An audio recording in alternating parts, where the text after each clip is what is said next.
Bonsoir à tous et bienvenue sur Monaco Info. Je suis ravi d'être en votre compagnie en ce milieu de semaine. Le Stade Louis II s'apprête à accueillir à nouveau du public pour les matchs de foot, à commencer par ce vendredi pour la première journée du championnat de France. Nous serons avec le responsable de l'offre Stade, Nicolas Descous. Il nous présentera entre autres les abonnements avec un effort fait pour les enfants cette année. C'est l'été, même s'il n'a pas fait très beau aujourd'hui. Nous irons au Larvoto pour savoir ce que vous pensez des nouvelles plages. Nous avons également mené une enquête sur les tendances des maillots et comment se détermine votre choix. Elena Rossoni, notaire, vous présentera les ateliers auxquels vous pouvez participer au musée d'anthropologie préhistorique. Vous pourrez constater que la femme sapiens sera à l'honneur. Et enfin, dans une page culture, nous reviendrons sur la pièce Stallone qui vient d'être jouée mardi soir au Fort-Antoine. Et vous découvrirez les coulisses des concerts au Palais Princier. Avant de développer tout cela, un premier point sur l'information avec vous, Julia Vial, bonsoir. Et un bon résultat pour l'AS Monaco FC. Bonsoir à vous Fabien, bonsoir à toutes et à tous. En déplacement sur la pelouse du Sparta Prague lors du 3e tour préliminaire aller de la Ligue des Champions, l'AS Monaco a débuté sa saison par un très beau succès Fabien. C'est Aurélien Tchouaméni qui a ouvert le score à la 37e minute, suivi de Kevin Volland en seconde période. Score final 2-0. Il faudra désormais confirmer mardi prochain lors du match retour qui aura lieu au Stade Louis II pour accéder au barrage. L'AS Monaco FC renforce d'ailleurs encore son effectif déjà bien garni avec l'arrivée d'un jeune joueur. Il s'agit de Myron Boadou, 20 ans, qui s'est engagé avec le club pour les 5 prochaines saisons.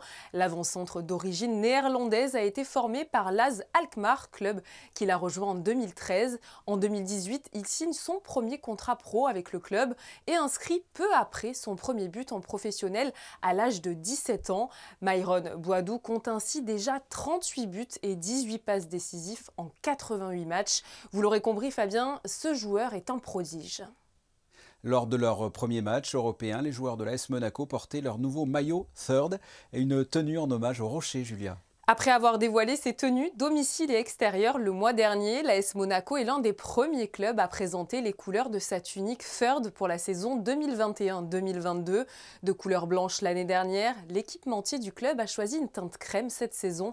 Clin d'œil incontestable au rocher, symbole de la principauté. On retrouve également sur cette 3e tunique une déclinaison de la nouvelle diagonale inclinée à 55 degrés, appliquée via un imprimé graphique présent sur la face avant du maillot. En basket, la Roca Team a installé un nouveau système d'éclairage à la salle Gaston Médecin. Grâce à son succès en Eurocoupe la saison passée, vous le savez, Monaco participe aux côtés de l'Asvel à l'Euroleague cette année. Alors que la saison régulière de la compétition va démarrer le 30 septembre prochain, les organisateurs de l'Euroleague ont officialisé le calendrier des 34 journées. Et pour la toute première, le coup d'envoi sera donné sur le parquet de la salle Gaston Médecin à Monaco. Des ajustements ont donc dû être réalisés pour améliorer la qualité des infrastructures et ainsi accueillir ces manifestations de plus grande ampleur. Le nouveau système d'éclairage qui a été installé aujourd'hui en est un bel exemple, Fabien. Merci Julia. Vous parliez de la victoire de l'AS Monaco FC à Prague, 2-0 avec un match retour ce mardi 10 août à 20h. Et cette année, du public au Stade Louis II. Notre invité aujourd'hui pour parler de cela, le responsable de l'offre Stade, Nicolas Descous. Bonsoir. Bonsoir. Vous avez regardé le match d'hier, je suppose, plutôt pas mal sportivement pour les Rouges et Blancs. C'est une bonne première étape. Il y aura la deuxième étape mardi prochain au Stade Louis II. Mais c'est une bonne chose, cette victoire fait du bien et lance bien la saison. Ça y est, après tant de temps, c'est le retour du public dans le stade, mais avec des conditions, j'imagine. Oui, on était impatients de retrouver donc, du public au Stade Louis II. Le retour se fera donc vendredi en respectant certaines conditions liées à la crise sanitaire. Quelles sont ces conditions justement ? Il faudra avoir un pass sanitaire. Qui dit pass sanitaire, donc c'est soit une vaccination complète, soit un test PCR ou antigénique de moins de 48 heures. Ou être guéri du Covid depuis moins de 6 mois. Ce sont les premières conditions. Ensuite, le port du masque sera obligatoire dans l'enceinte du stade et une pièce d'identité sera demandée également à l'entrée du stade. Nous avons échangé tout au long de la semaine avec le gouvernement pour justement que le retour du public dans le stade se fasse dans les meilleures conditions possibles. Et donc on aura une jauge à 70%. Au sein du stade en respectant une distanciation entre les sièges pour des groupes maxi de 10 personnes.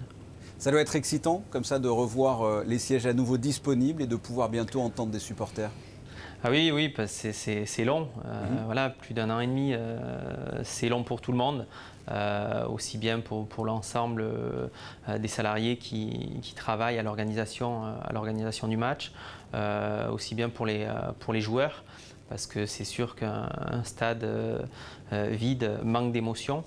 Donc l'attente est vraiment là et on a hâte d'être à vendredi.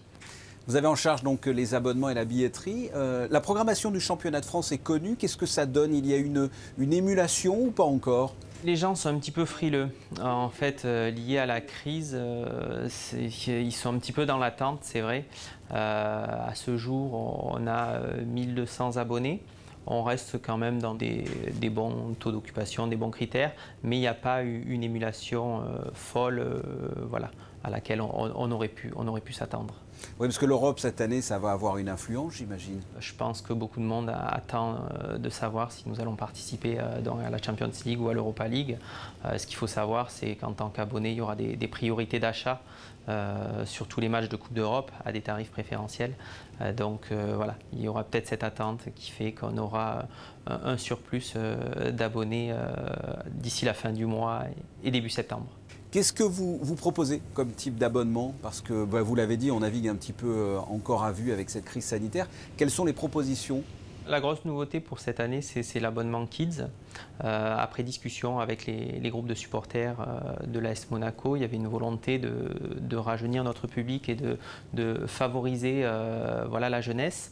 Et donc, pour tous les moins de 12 ans, il y a un abonnement, voilà, pour être clair, à 72 €, donc à moins de 4 € le match. On peut venir au stade et assister à l'ensemble des matchs tout au long de la saison. Et c'est vraiment voilà, une offre intéressante pour la jeunesse. Alors évidemment, au niveau des droits télé, on le sait, c'est une grosse manne, mais qu'est-ce que représentent les entrées au stade, la billetterie? C'est vrai que le budget est important. Nous, la billetterie est intégrée à l'ensemble du budget de la direction commerciale. Donc il est inclus avec toute la partie sponsorship, la partie partenariat VIP et la partie billetterie grand public. Oui, c'était un manque à gagner important, j'imagine, l'année dernière. Oui, tout à fait, à tous les niveaux. Prochain match de Ligue 1 ce vendredi, 21 h, Monaco reçoit Nantes et vous êtes les bienvenus au stade Louis II. Nicolas Descous, merci d'avoir répondu à mes questions. Merci à vous. Le maillot de bain est un incontournable du dressing estival. Certains sont à la pointe de la nouveauté, quand d'autres voient d'abord le côté pratique. Et vous, comment les choisissez-vous? Qu'est-ce qui ressort cette année? Charlotte Moreno et Thomas Deus sont allés mener l'enquête sur les plages. Un vêtement léger qui pose de bien sérieuses questions. Comment le choisir? Plutôt montré ou caché? Disons que maintenant, vu mon âge, je suis plus sur les une pièce. Voilà, et puis je regarde un peu la tendance, les coloris, les motifs, les formes. J'aime bien quand c'est un peu échancré, quand ça marque un peu la taille et que ça couvre bien le bas. La tendance, chacun a la sienne et il y a les plus pointilleux sur le sujet. Ah, moi j'ai une douzaine de maillots de bain, donc je suis une maillovore et j'aime beaucoup en racheter chaque année. Je choisis des formes qui sont plutôt saillantes par rapport à ma morphologie, une morphologie qui évolue aussi parce que j'ai 2 enfants maintenant. J'aime beaucoup avoir des couleurs différentes pour pouvoir les associer à des t-shirts en fonction de la couleur du t-shirt, d'avoir un maillot de bain d'une autre couleur. Et ce qui m'importe aussi beaucoup, c'est la provenance. Là, j'ai un maillot de bain français et j'aime beaucoup choisir du français, du local. Pour d'autres, la question est vite vue. C'est pas moi, c'est ma femme qui choisit. Et dans les magasins, il y en a pour tous les goûts, différentes formes, fleuries, colorées, le une pièce est bien de retour, mais surtout les modes se répètent. Ce maillot-là, la particularité, c'est qu'il est très échancré. Donc ça revient à la mode au niveau des années 70-80 et tout revient. Style Brigitte Bardot, ça revient à la mode, le petit Vichy rouge qui a été un carton dans les années 70 et ça revient aujourd'hui en 2021 avec un très grand succès. L'image de Brigitte Bardot en bikini en 1953 a marqué les esprits. 70 ans plus tard, le bikini, symbole de la libération des femmes, reste toujours l'incontournable sur les plages. Vous avez retrouvé la plage du Larvoto depuis maintenant un mois, complètement transformée. En êtes-vous satisfait? Charlotte Moreno et Olivier Bonello sont allés à la rencontre des principaux concernés. Bilan très positif, exceptionnellement positif. C'est une très belle avenue, la plage est très confortable, elle a l'air de plaire à tout le monde et pas qu'à nous. Oui, ça va, c'est bien. Oui, comme ça il y a des digues, on peut sauter. C'est plus clair, plus moderne, plus au goût du jour, donc non, c'est très bien, c'est une bonne mise à jour. Mais c'est mon enfance qui est partie parce que je vivais là et tout. Donc... Ah, donc qu'est-ce qui te manque alors? Il y avait un carrousel ici, tous les restaurants et tout en haut. J'aimais bien la terrasse parce que je fais du vélo et la terrasse, je trouve elle était beaucoup mieux, beaucoup plus large, il y avait beaucoup plus d'espace. C'est quand même plus large, c'est plus agréable, donc forcément pour les rondes, pour faire surveiller la plage, c'est plus pratique. Et même si on doit intervenir, même pour les pompiers, il y a des accès partout de chaque endroit. Donc c'est plutôt assez rapide. Et pareil avec la police maritime, on a le jet ski. On intervient assez rapidement, donc franchement, oui, il n'y a que des points positifs. Et après un passage sur les plages du Larvoto, rien ne vous empêche d'aller faire un tour au musée d'anthropologie préhistorique de Monaco. Elena Rossoni, notaire, bonsoir. Bonsoir. Qu'est-ce que vous proposez cet été pour les visiteurs? Qu'est-ce que l'on peut découvrir au musée? Alors on a toujours notre exposition spéciale Monaco, l'archéologie monégasque révélée. Et on a mis en place sur la terrasse panoramique une exposition estivale pour découvrir un petit peu le lien entre la femme et la préhistoire, l'art, les différentes méthodes de taille et aussi le paysage de Monaco qui a beaucoup changé. Alors qu'est-ce que la femme a d'important dans la préhistoire au point de vouloir comme ça la mettre à l'honneur cet été? C'est qu'on l'avait peu étudiée jusqu'à présent. On parlait souvent de l'homme préhistorique, mais la femme dans sa généralité. Exactement, la femme a bien sûr aussi eu sa place. Donc on la met ici et on va continuer même à la rentrée à la mettre en valeur, en évidence, grâce aux études et aux recherches qui ont été effectuées par nos équipes et par nos collègues. Ici, on vous propose par exemple les statuettes féminines des Balzirossi, des grottes de Grimaldi, donc là où le prince Albert Ier et ses équipes, ainsi que Louis Barral et Suzanne Simone, ont beaucoup fouillé.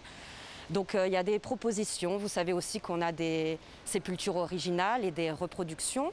Donc on a la Dame du Cavillon par exemple, et là on propose avec les dessins d'Éric Lebrun des restitutions de ces premières femmes de la préhistoire. La Dame du Cavillon, qui est-ce? Alors la Dame du Cavillon, c'est une très belle histoire. Il y a une très belle monographie, un ouvrage scientifique qui est sorti dirigé par le professeur Delumlé, auquel nous avons collaboré, et on a été réétudié une sépulture, un squelette qu'on pensait d'un homme. On l'appelait l'homme de Menton jusqu'à la nouvelle étude. Et en fait, c'est une femme qui a vécu il y a 25 000 ans dans la région et qui a été parée pour son voyage dans l'au-delà, par exemple, d'une coiffe funéraire. Il y a eu de nombreuses offrandes qui lui ont été faites.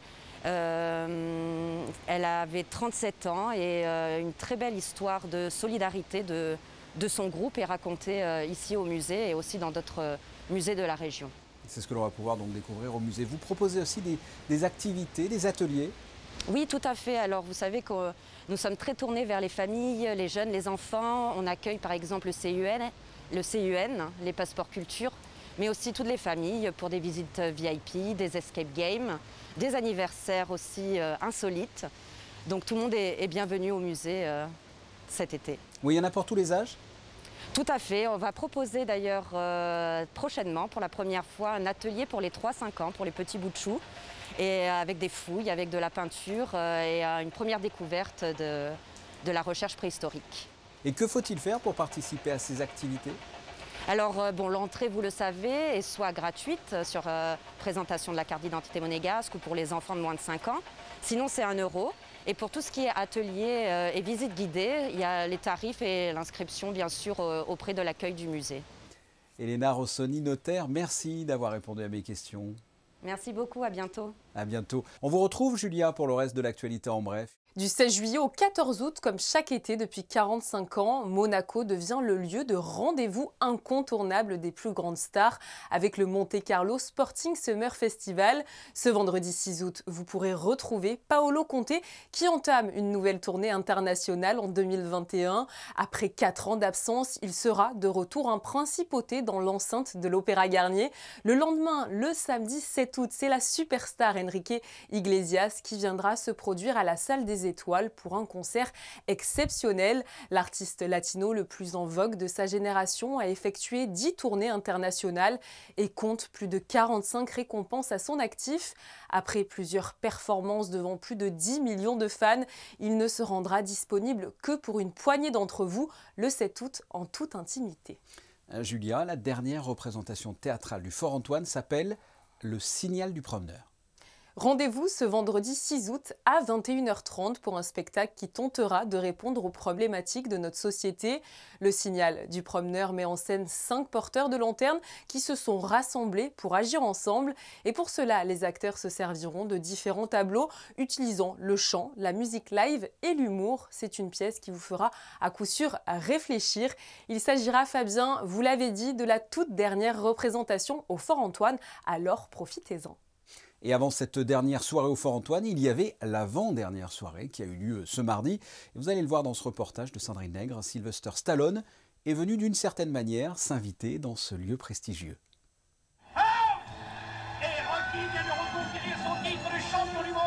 Sylvester Stallone n'était pas là en personne, mais était effectivement à l'honneur tout au long de cette pièce. Car l'interprète de Rocky devient pour le personnage de Lise un véritable mentor. Au fil des minutes, le spectateur s'attache à elle, une femme très touchante. Elle s'est mise à courir. On raconte l'histoire de Lise, qui est secrétaire médicale et qui décide, après le visionnage de Rocky III, elle découvre Rocky III au cinéma, elle décide de réinvestir sa vie, elle retrouve son désir et l'œil du tigre. Stallone, c'est une figure qui, voilà, c'est une figure pour elle d'émancipation et de fascination et elle n'aura de cesse de rendre hommage à Stallone et jusqu'au bout, voilà, avoir comme une dette, voilà, envers lui parce que elle va voir tous ses films, elle n'aura de cesse de le remercier en cachette et c'est une histoire de passion, de fascination et d'amour et pour le cinéma et pour la figure de Stallone. Ouais. Elle allait tout recommencer. Elle avait 25 ans, c'était maintenant ou jamais. Comme Rocky Balboa, elle allait travailler, encore et encore. Cette pièce est l'adaptation de la nouvelle d'Emmanuel Bernheim. La musique joue un rôle essentiel aussi dans la mise en scène. Elle deviendra médecin.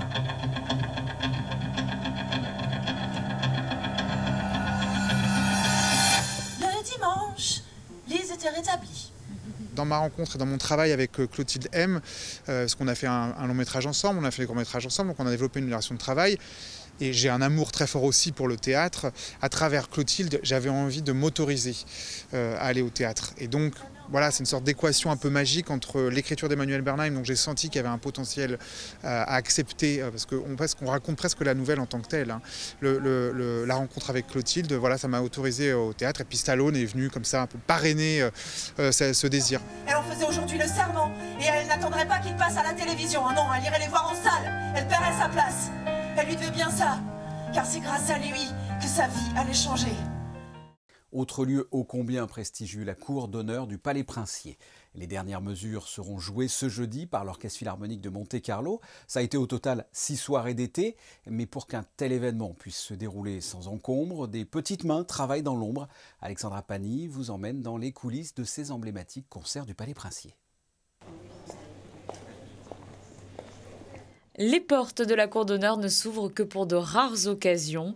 Les concerts au Palais Princier offrent une porte d'entrée au grand public dans ce lieu mémorable empreint de l'histoire des Grimaldi. L'idée de ces concerts en plein air est née en 1959. Depuis, l'Orchestre Philharmonique de Monte-Carlo investit les lieux pour 6 concerts durant les mois de juillet et août. Mais avant l'arrivée sur scène des musiciens, tout doit être parfaitement orchestré. De l'installation à l'aménagement, tout est régi par ces hommes et femmes de l'ombre. Patrick, le directeur technique de l'OPMC, foule cette scène depuis 32 ans. Alors on s'adapte au lieu, bien évidemment. Ici, l'acoustique est différente qu'à l'auditorium. Et puis, il faut prendre en compte toutes les caprices de la météo aussi. Pour chaque concert, on doit mettre le set de chaises, pupitres et tous les instruments qui sont en rapport avec l'œuvre jouée, percussion, piano éventuellement. Ce soir, on n'a pas de piano, mais sinon, il y a des pianos, percussion, harpe, tout le matériel d'orchestre, plus la musique. Il y a une disposition qui est plus ou moins classique, Donc on a le quatuor en bas, et après les vents et les cuivres qui sont derrière, suivi de la percussion. Donc ça c'est le plan à peu près classique d'un orchestre. Chaises au pied coupé pour s'adapter à la configuration du lieu, pupitres parfaitement alignés et mise en place des coussins pour rendre la soirée encore plus agréable. Un travail conjoint des équipes de l'Orchestre Philharmonique et du Palais Princier. Ces concerts ont été voulus par le prince Régnier III.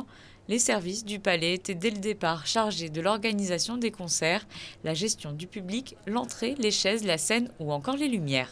15 jours avant le premier concert, on installe toute la cour d'honneur, donc toutes les chaises, le podium, les jardinières.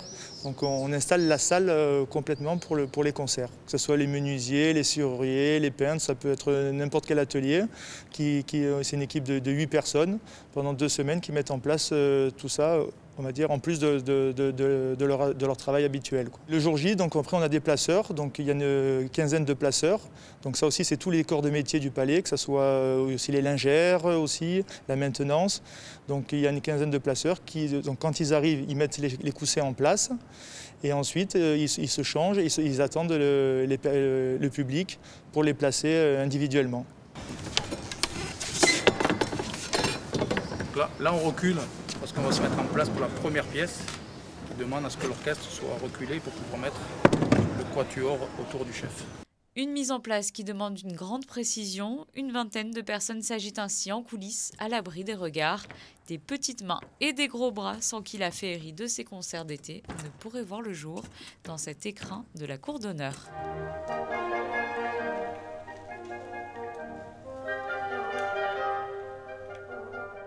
Dernier concert donc ce jeudi sous la baguette de Kazuki Yamada avec au piano le soliste Alexandre Kantorov. Les spectateurs pourront écouter entre autres l'ouverture que le prince Albert Ier a commandée à Saint-Saëns pour l'inauguration du musée océanographique il y a 111 ans maintenant. Mais pour cela, il faut que la météo le permette. Quel temps fera-t-il ce jeudi, Julia ? Alors il fera meilleur qu'aujourd'hui, ça c'est sûr, mais ce ne sera tout de même pas un franc soleil. Le ciel sera couvert, mais pas de précipitations attendues. De quoi profiter tranquillement du dernier concert au Palais Princier, avec des températures comprises entre 18 et 27 degrés. Demain, nous fêterons les Abel. Parfait, vous nous avez rassuré, Julia. Les photos du jour pour clore ce journal, elles sont signées Stéphane Dana et consacrées à l'avant-dernière pièce du Fort Antoine, Stallone, avec sur scène notamment l'actrice française césarisée Clotilde Esmé, que l'on a pu voir récemment dans la série à succès avec Omar Sy, Lupin. Après les photos du jour, vous pourrez découvrir une vidéo liée à la campagne de sensibilisation de la vaccination destinée aux 18-25 ans. Vous retrouverez demain, jeudi à 19h, Émilie Rousseau, revenue du Japon. Quant à nous, nous nous retrouverons en début de semaine prochaine. À très bientôt. Au revoir.